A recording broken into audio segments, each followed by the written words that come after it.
David Menzies for Rebel News here on the lawns of Queen's Park, home to the Ontario legislature. And folks, as you can see behind me, here is the statue of Sir John A. Macdonald, our first Prime Minister. Well, that's not entirely accurate. No, he was the first PM, all right, but you can't see Sir John A. Macdonald. It has been some 4 years now since our first Prime Minister was boarded up. You see, he was affecting the sensibilities of the BLM people and Antifa, who were regularly coming by in the summer of love that was 2020 and vandalizing and paint bombing the statue. So obviously the immediate solution was to board up Sir John A. Macdonald. Now, the coffin, this makeshift coffin, has always been there, but I don't know if you can see there is an additional box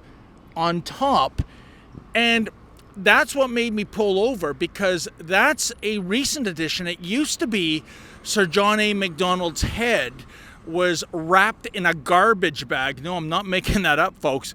And now it's got its own separate coffin as well. Why? Well, I did a little research, and there was a Toronto Star story that indicated that when they did some routine maintenance, was there a really nasty surprise inside this makeshift coffin. Here, come with me, I'll show you what I mean.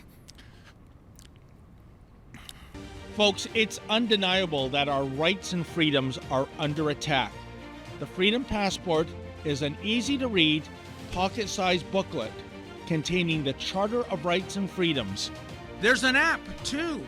Easily access the Freedom Passport on your phone and compare rights and freedoms from around the world for only $3.99.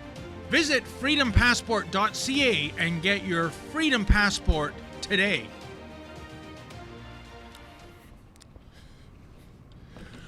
So this is the maintenance door, and a few weeks ago somebody opened this door, and what did they find? A rodent infestation, including rats.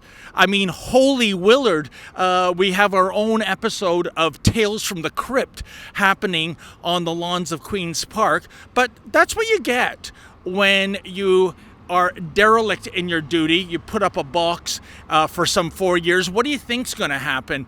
So what they did in response was not to take down this disgraceful makeshift coffin, but to actually fortify it, because they're still thinking about what to do. And once again, folks, there's plenty of blame to go around, but the biggest part of the blame goes to our Premier, Doug Ford.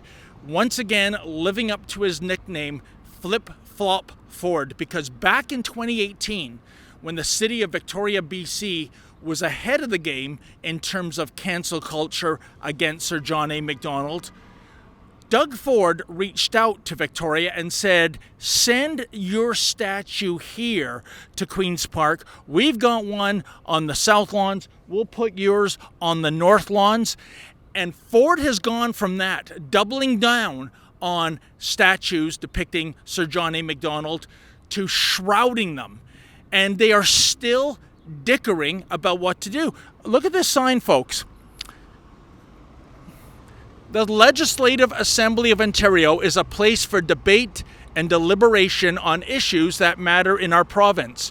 Though we cannot change the history we have inherited, we can shape the history we wish to leave behind.